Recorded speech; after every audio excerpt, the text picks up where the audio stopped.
Je sais pas si vous avez vu la série Peaky Blinders. Dedans, il y a un personnage qui s'appelle Polly. C'est une femme, elle a à peu près 50 ans, je dirais, et elle a un fils, qui est déjà adulte. Son fils, dans un épisode, il était en prison. Il était retenu en prison, et elle voulait le sortir de là.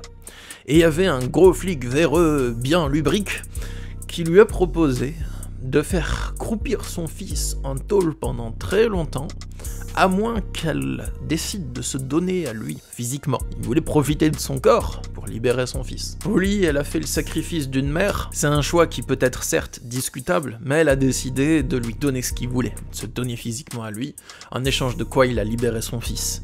Il était content de son coup, hein, le méchant. Quelques épisodes plus tard, Polly, elle l'a retrouvé. Ce flic, il était dans une cabine téléphonique. Elle s'est rendue derrière lui dans cette cabine, elle est rentrée, elle a fermé la porte, il y avait plein de monde autour, c'était le brouhaha, personne ne l'a calculé.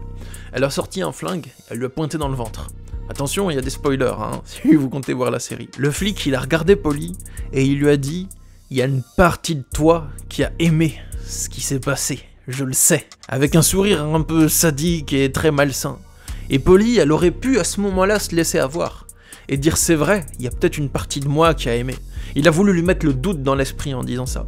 Parce que peut-être, pendant qu'il a abusé d'elle, il y a une partie d'elle qui a aimé, je sais pas moi, peut-être qu'elle a eu du plaisir d'une manière ou d'une autre, on n'en sait rien, mais même si c'est 1%, vous voyez. Et elle aurait pu se dire, oui c'est vrai, il y a une partie de moi qui a aimé, donc c'est peut-être que j'ai aimé ce qui s'est passé, et que je devrais pas faire ça. Mais Polly, elle est restée forte dans sa tête. Elle a pas douté, et elle a dit, il y a aucune partie de moi. Ensuite, elle lui a tiré dessus. Les amis, si je vous partage cet exemple, c'est pour illustrer quelque chose qui est très important à intégrer pour votre vie relationnelle avec tout le monde. C'est que chaque étincelle de relation ne doit pas grandir. C'est le titre de cette vidéo et c'est concrètement ce dont je vais vous parler. Il y a des moments où pour quelqu'un, vous ressentez quelque chose. Et ce quelque chose, il va peut-être pas prendre 100% de votre énergie. Peut-être que vous ressentez une petite attirance physique pour quelqu'un. Peut-être que vous ressentez des fois une sympathie, une attirance sentimentale pour quelqu'un.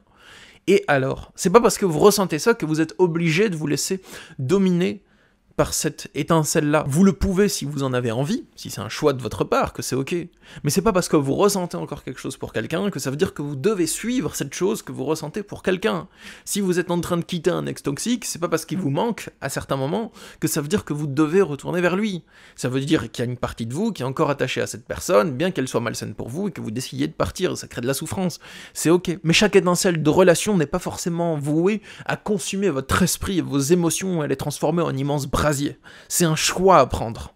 Si vous ressentez une connexion émotionnelle avec quelqu'un, vous pouvez la poursuivre et créer un couple avec cette personne si vous en avez envie tous les deux. Mais si vous vous dites non, dans ce stade de ma vie, en fait, j'ai pas envie d'un couple, oui, on a eu une connexion émotionnelle à un moment par exemple, mais j'ai pas envie d'être en couple, bah, je vais décider de pas suivre ça et de pas lui donner suite. Et ça peut se terminer là. Et vous continuez votre vie. Autrement, si vous n'êtes pas maître de ça, ça veut dire qu'à chaque fois que vous allez avoir une connexion avec quelqu'un, et ben en fait vous êtes obligé de créer une relation avec cette personne. Non, ça va pas du tout ça, on est d'accord, non. Sinon, ça veut dire quoi? Vous êtes en couple, vous êtes marié, vous avez des enfants, et là, il y a votre jolie secrétaire, bah sans faire exprès, vous lui touchez la main, vous voulez en prendre un dossier, vous vous regardez, vous avez le cœur qui bat, vous avez une connexion, vous allez faire quoi? Vous allez vous accoupler comme ça sur la table de bureau? Non, en fait. Ou vous allez avoir des pensées obsessionnelles pour cette personne? Pas forcément. Après, si dans votre couple, il ressemble plus à rien, que c'est une relation toxique, vous voulez vous barrer depuis des années, enfin, c'est autre chose, voilà, c'est pas pareil. Mais si votre couple, il est bien, que vous voulez le garder, vous pouvez dire, oui, bon, ok, avec cette secrétaire, bah, il y a peut-être eu un peu quelque chose, mais je vais décider de pas y donner suite, de le laisser aux oubliettes, ça, et reprendre une attitude professionnelle avec elle uniquement, ou une attitude amicale avec elle uniquement. Vous posez les limites, vous posez les bases, et la relation continue comme ça. Ça peut se faire, et ça peut être très sain. Je pense que des adultes matures, émotionnellement parlant, ils sont capables, lorsqu'ils ressentent peut-être une petite étincelle l'un pour l'autre, mais de décider s'ils en ont pas envie. C'est un choix, hein. Peut-être ils veulent la suivre, peut-être ils veulent pas la suivre. Mais ils sont capables de décider, s'ils ne le souhaitent pas, de pas laisser suite à cette petite étincelle, et de pas la laisser consumer entièrement leur relation. Vous voyez? Je pense même que des adultes matures, émotionnellement parlant, s'ils en ont envie, même après avoir eu un petit pic d'attirance ou quelque chose comme ça, ils sont capables, s'ils en ont envie, de reconstruire la relation très rapidement sur un nouveau fondement, d'écarter la partie sentimentale, attraction, couple, tout ça, et de construire la relation sur un autre fondement, qui peut être professionnel ou amical par exemple. Après, ça dépend du cas, hein. Tout le monde n'en est pas capable de ça. Mais si vous souhaitez avoir cette capacité, je pense que c'est une grande capacité, dans le sens de votre développement personnel. Pour les personnes qui n'auraient pas compris ce que je raconte, vous n'êtes pas obligé, dans ce que je vous dis, de renier tous vos attraits que vous avez pour les gens. Pas du tout, loin de là. Mais si vous en avez pas envie, vous avez le pouvoir de décider de ne pas suivre cette étincelle en vous qui vous pousse vers l'autre et de pas la laisser embraser votre intérieur et devenir des pensées obsessionnelles, un attrait fougueux, alors qu'au fond, c'est peut-être pas sain pour vous. Et même, je dirais mieux, si vous avez cette capacité-là de maîtriser vos étincelles intérieures, si je peux nommer ça ainsi, je sais pas de développer un nouveau concept, c'est juste que j'ai pas trouvé d'autres mots pour le décrire. Si vous avez la capacité de maîtriser ça, ça veut dire que même si vous souhaitez créer une relation de couple avec une personne, vous allez le faire sur des bases qui sont solides. Et pas juste en suivant une étincelle que vous avez intérieurement et en la laissant vous embraser totalement, et vous êtes aveuglé, vous êtes dans la fusion, et vous perdez totalement le contrôle sur la réalité, vous vous laissez entièrement guider par ce que vous ressentez, mais vous avez plus de regard pragmatique sur les choses, non. Si vous arrivez à maîtriser ça, vous n'êtes plus esclave de vos pulsions. Je parle même pas des pulsions charnelles, je parle aussi des pulsions sentimentales. Vous êtes plus esclave de ça. Et vous pouvez décider de créer un couple avec une personne, ok, il y a de l'attrait, ok, vous kiffez cette personne, ok, il y a un bon feeling. Je pense que c'est super important dans une relation de couple, certes, mais vous laissez pas ce feeling vous dominer et être votre maître, en fait. Vous restez maître de vous-même, vous contrôlez votre monde intérieur, vous décidez que vous avez envie de créer une relation à cette personne parce qu'il y a ce feeling, mais pas que. Parce qu'il y a des autres raisons, parce qu'il y a une compatibilité énergétique avec la personne, parce que vous avez peut-être une compatibilité au niveau de vos projets de vie, ou juste énergétique, mais qu'il y a autre chose que juste un feeling. Je pense, avec du recul, avec mon expérience de vie, que le fait d'avoir peut-être juste un feeling pour une personne et de se mettre en couple juste parce qu'il y a ce feeling, mais s'il y a rien d'autre que ça, ça peut être la cata en fait, parce qu'au bout d'un moment, si le feeling il diminue un peu, peut-être il part pas, mais il diminue, et il y a les autres aspects de la vie qui remontent, vous allez vous rendre compte que tous les deux, peut-être que vous n'êtes pas compatibles plus que ça. Et ça peut créer des souffrances à ce moment. Donc c'est intéressant, je pense avant d'être en couple, de voir pourquoi je me mets en couple. Est-ce qu'il y a juste ce feeling? Bon, il est important, mais est-ce qu'il y a autre chose que ce feeling aussi? Voilà, peut-être qu'on a une compatibilité dans notre énergie, dans notre connexion, dans notre manière d'interagir, et que c'est pas juste j'ai de l'attrait sentimental pour l'autre, mais énergétiquement, nos deux énergies se respectent l'une et l'autre. Ils peuvent coexister l'une et l'autre, ça c'est important. Enfin pour moi c'est quelque chose d'important en tout cas, peut-être pas pour vous, mais pour moi ça l'est. Ça peut aussi être, est-ce qu'on a une compatibilité de nos projets de vie? S'il y en a une, c'est une personne, elle a par exemple, je sais pas moi, l'horloge biologique qui arrive à terme et elle dit je veux avoir des enfants, l'autre c'est quelqu'un qui veut pas d'enfants, c'est compliqué. S'il y a quelqu'un qui dit je veux qu'on achète une maison ensemble, l'autre il veut pas acheter une maison ensemble, être nomade, c'est compliqué, vous voyez, bon après c'est à vous de voir comment vous configurez tout ça. J'ai un dernier point important à aborder dans cette vidéo. Avant ça, si vous aimez bien mon contenu, je vous invite à vous abonner à cette chaîne en cliquant sur le bouton s'abonner et la petite cloche. Et aussi si vous souhaitez avoir mon accompagnement sur votre chemin vers votre paix intérieure, sachez que je suis disponible pour des consultations individuelles.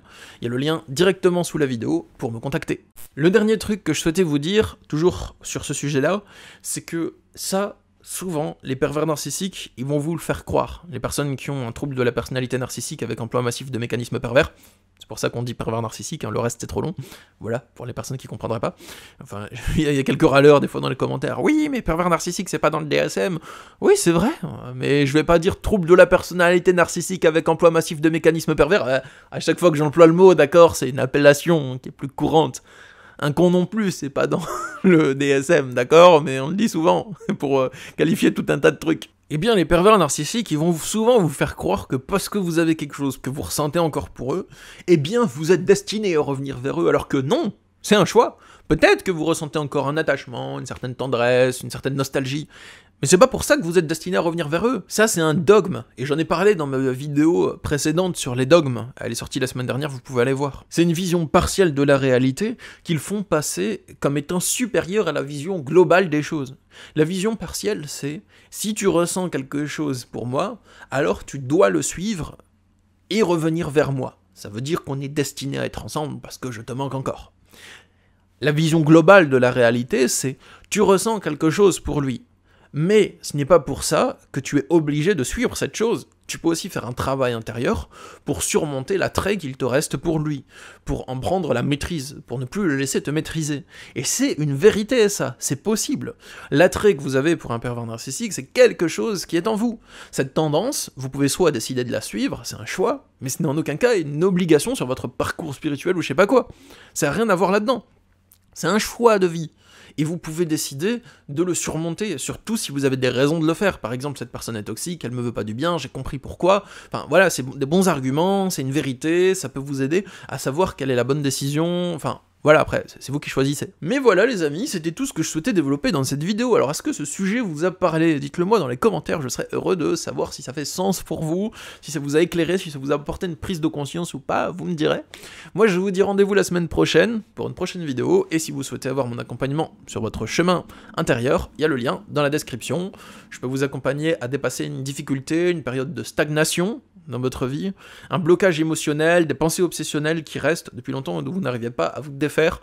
Vous sentez que c'est le moment, que le fruit est mûr, mais vous n'arrivez pas à outrepasser le phénomène que vous vivez, ou bien à dépasser une relation d'emprise avant, pendant et après, ou à trouver qui vous êtes vraiment, à vous épanouir. C'est vraiment mes 3 domaines d'expertise, ces 3-là. Voilà les amis, je vous dis à bientôt, au revoir.